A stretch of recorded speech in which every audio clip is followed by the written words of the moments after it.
Manish Mehta here alongside Seth Walder previewing Week 3. The Chicago Bears come to MetLife Stadium, Seth, for Monday Night Football. Before we get to the details about the matchups of this game, let's get a medical update. D. Milner dealing with that high ankle sprain. He did play in Lambeau Field, but he took himself out late in that game. Eric Decker left that game with a hamstring injury. What are the updates? Well, with Decker, he didn't practice today. He considers himself day-to-day. He spoke about the hamstring, said it's not a tear. There wasn't an MRI, but he does think that it was an aggravated injury from what he suffered in training camp when he dealt with that hamstring. So we'll see on Decker. Probably too soon to tell. Right. With Milner, he said he felt better, but Rex Ryan did admit that Milner's play did drop off towards the end of the game. Yeah, those are two injuries that we're going to keep an eye on throughout the week and the weekend. I think Eric Decker obviously needs to be out there because this Jet offense, at least in the passing game, certainly needs his presence. They're probably going to have to put up some points, generate some points against this high-flying passing attack that Chicago has with Jay Cutler, Alshon Jeffrey, Brandon Marshall, Matt Forte out of the backfield. He's the lost guy, according to Rex Ryan.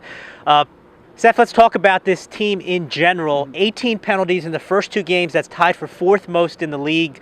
It's easy to say through 2 weeks that this is an undisciplined team because remember, they did have that penalty-filled game in the preseason against the Bengals. What did Rex Ryan have to say about that today? Well, Rex said he doesn't think that they are an undisciplined team, but like you said, the facts are there, and it does stretch back to the preseason. So I don't know. This is a tough call. It's unclear whether they are and they aren't. Right, and when you don't have exceptional talent, I mean, we have some exceptional players on this roster, but when you don't have exceptional talent from top to bottom, you can't make mistakes. You can't have self-inflicted wounds. Right. That's going to bite you, and it clearly played a big role in that loss and blowing an 18-point lead in Lambeau Field. So that's something they clearly need to clean up. One other note in this game, we would be remiss if we didn't mention that Santonio Holmes, the great Santonio Holmes, El Capitan, is returning to MetLife Stadium to face his former team. Rex Ryan today really surprised me by telling the Chicago reporters that Santonio Holmes was not a disruptive force during his time with the Jets, and that it was a joke. That's his word, joke, that anybody could think that he was a disruptive force. Well, Manish, I don't know. How is it that you think that he was so disruptive when all he did was, let's see, shall we list the things? Let's list the things, can we? Okay. He was most notably kicked out of his own huddle after a fight with Wayne Hunter, right. benched by Brian Schottenheimer. I remember that. I think he threw his offensive line under the bus. Yes, after a loss in Baltimore. Right. Let's see, Mark Sanchez threw him out of a meeting in the lead up to that game. Yeah, they were watching film, and Santonio Holmes, from what I understand, wasn't interested in watching film that didn't have Santonio Holmes in it, so Sanchez did throw him out of that meeting. Let's see, LaDainian Tomlinson, fairly respected. Yeah, one of the most respected players of this generation in the NFL. What did he say about Holmes? He said that there are some leadership issues there, because remember, Rex Ryan did name captains that season, multiple captains, and Santonio Holmes was one of those captains, and by sheer coincidence, after the 2011 season, Rex Ryan no longer had captains. Do you think that Santonio Holmes maybe had something to do with that? I think it was pure coincidence, at least according to Rex today. Right. And then, of course, he said last season, I can't throw the ball to myself. Otherwise, he would, seemingly throwing Geno Smith under the bus. That's right. And let's not forget, he declined to speak to us this week. So right. That's just one more. Yeah, I wanted to catch up with an old buddy of ours. But look, obviously Santonio Holmes was a locker room cancer. I had a respected member of that team tell me at the time that dealing with him was like dealing with a 10-year-old.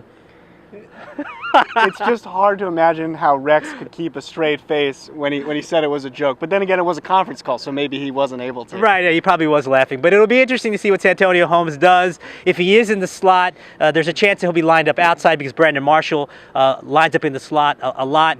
I guess it really doesn't matter. Whoever's in the slot's probably going to have a pretty good day.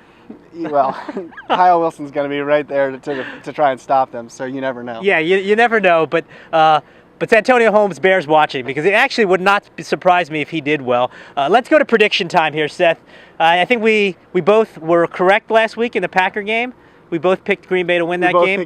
What do you think it's going to look like when Jets fans wake up on Tuesday morning? I think they're actually going to be 2-1 because I think it's going to be close. It's going to be a good game, but despite all the things we spoke about, all the issues facing the Jets, I see them pulling out a 27-24 victory. Yeah, I agree. I think it's going to be a tight game. I think ultimately the Jets will win, and there's one thing that you can't overlook if you're a Jets fan. They're facing Jay Cutler. Jay Cutler's going to be Jay Cutler. I think he'll have a couple turnovers at inopportune times. I think the Jets will win this game. A tight game, home crowd, which was pretty good against the Raiders in Week 1. I think that'll be a factor. And when things shake out Tuesday morning, I think the Jets will be 2-1. All right, that's it. Stay tuned for more Jets information on nydailynews.com. Make sure to follow Seth Walder at Seth Walder NYDN on Twitter. You can follow me, and if you want, at Mehta NYDN.